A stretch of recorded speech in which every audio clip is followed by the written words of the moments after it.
La Constitución Política de los Estados Unidos Mexicanos cuenta con 136 artículos y se estableció como un documento con las normas que rigen al país en 1917. No es la primera constitución que tuvo México, sino la cuarta.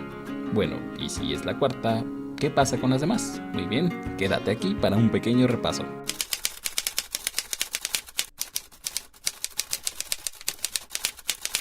Primero, ¿qué es una constitución? En palabras sencillas, es la ley de un estado, que determina los derechos y obligaciones de los ciudadanos y que se encarga de delimitar el poder de las instituciones públicas.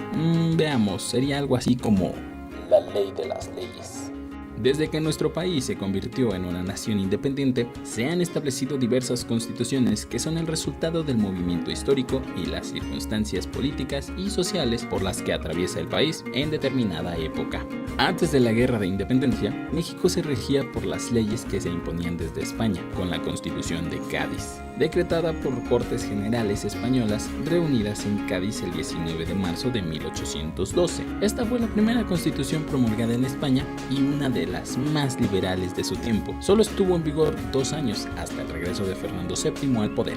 Ahora, la primera constitución mexicana en aparecer es la Constitución de Apaxingán de 1814. La Constitución de Apaxingán, o Decreto Constitucional para la Libertad de la América Mexicana, fue promulgada el 22 de octubre de 1814. José María Morelos publicó los sentimientos de la nación el 14 de septiembre de 1813, que establecían, primero, que la soberanía debería recaer en el pueblo, la división tripartita de los poderes supremos, el derecho de ser escuchado en un juicio y la abolición de la esclavitud, entre otras cosas. Todos estos estatutos se vieron reflejados en dicha Carta Magna. Aunque esta constitución surge en un escenario bastante turbio, ¿sabes? Después de la Guerra de Independencia y la muerte de Miguel Hidalgo y Costilla, José María Morelos queda con la enorme tarea de encaminar al país hacia una independencia real, es decir, un nuevo gobierno. Entonces se formó un congreso y ese gobierno tenía que crear un gobierno independiente. Para que esto fuera posible, debía de haber ciertas reglas que cubrieran los puntos importantes por los cuales la gente luchó. Por ejemplo, declarar la independencia de México,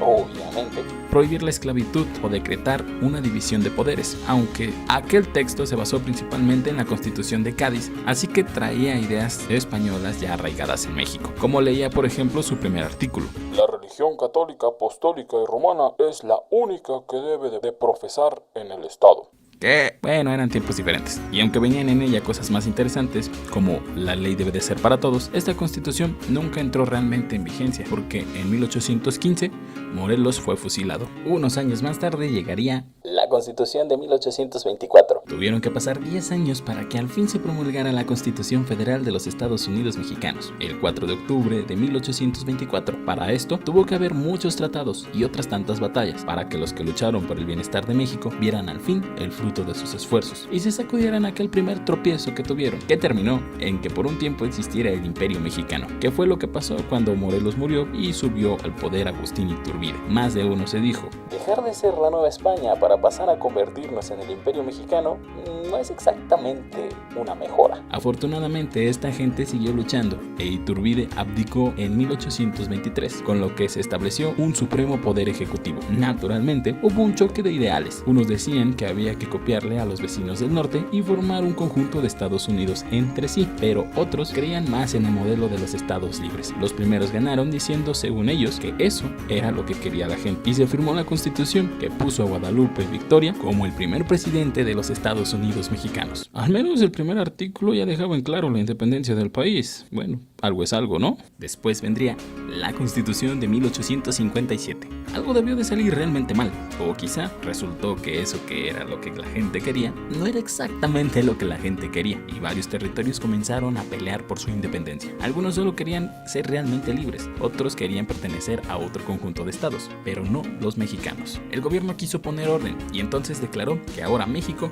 era una república federal. El 23 de octubre de 1835 se suplantó la Constitución de 1824 con el proyecto que daría las bases para la nueva Constitución. Al año siguiente, el 30 de diciembre de 1836, vio la luz la Constitución conocida como las 7 leyes o Constitución del régimen centralista. No tardó para que se decidiera que debía de haber nuevas leyes, más adecuadas a la situación. Si hay que señalar a alguien dentro de todo este mitote, ese sería Antonio López de Santana, quien endeudó el país y vendió otra parte. En realidad eso es muy oficialista y creo que se prestaría mucho para el debate, pero ya te hablaré de Antonio López de Santana con calma. Este monigote va a promover la constitución del régimen centralista. Estas medidas van a provocar la declaración de independencia de Texas, Tamaulipas y Yucatán. Las 7 leyes establecían, entre otras cosas, que se le otorgaba la ciudadanía solo a aquellos individuos que supieran leer y tuvieran un ingreso anual mínimo de 100 pesos. Excepto los trabajadores domésticos, porque estos sí no tenían derecho ni para votar.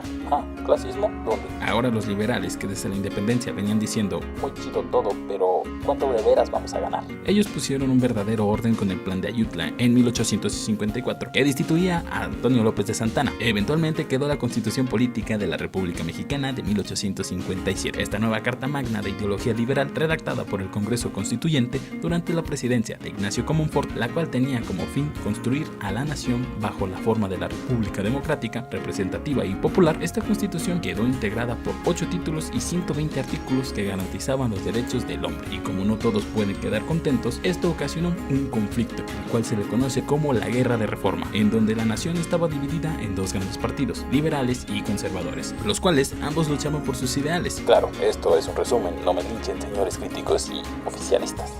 Y así llegaría la Constitución Política de los Estados Unidos Mexicanos de 1917. El 5 de febrero de 1917 se creó la Constitución Política de los Estados Unidos Mexicanos, o Carta Magna de 1917, donde se buscaba garantizar las demandas de los grupos que participaron en las luchas revolucionarias. La Constitución de 1857 ya separaba el Estado de la Iglesia, gracias al cielo, y era mucho más clara, dados los conflictos que lo obligaron a nacer en cuanto a cosas como la ciudadanía mexicana, los derechos y obligaciones del ciudadano, o por ejemplo, la libertad de expresión. Había mucho sobre cómo ser mexicano, pero faltaban puntos sobre cómo operar el gobierno, y de eso se encargó la Constitución de 1917. Se eliminaron, por ejemplo, la reelección de la presidencia. Y ahora, todo comenzó con el movimiento revolucionario, que arrojó el asesinato de algunos presidentes, como Francisco Ignacio y Madero, o el derrocamiento de otros, como Victoriano Huerta. El triunfo de los revolucionarios dio paso a cambiar la Constitución. Si exigían algo, había que hacerlo efectivo o no. Muchas sesiones de Congreso después, o mejor dicho, muchas acaloradas discusiones después, el 5 de febrero de 1917 se firmó la nueva Constitución,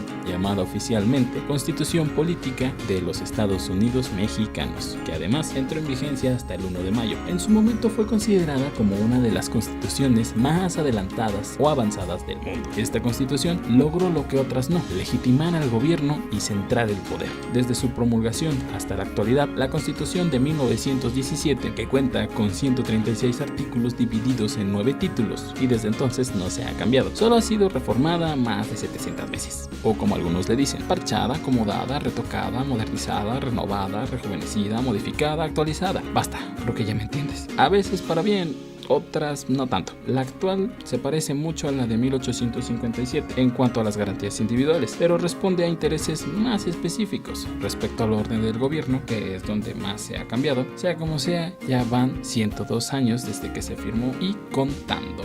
Ahora, resumiendo todo esto, sería la Constitución de 1824, la Constitución de 1836, la Constitución de 1857 y por último, la Constitución de 1917. Bueno, ahora ya sabes más acerca de las constituciones que han regido a este país. Si te gustó este trabajo, suscríbete, dale manito arriba, comparte, comenta y nos vemos en la siguiente. O nos escuchamos.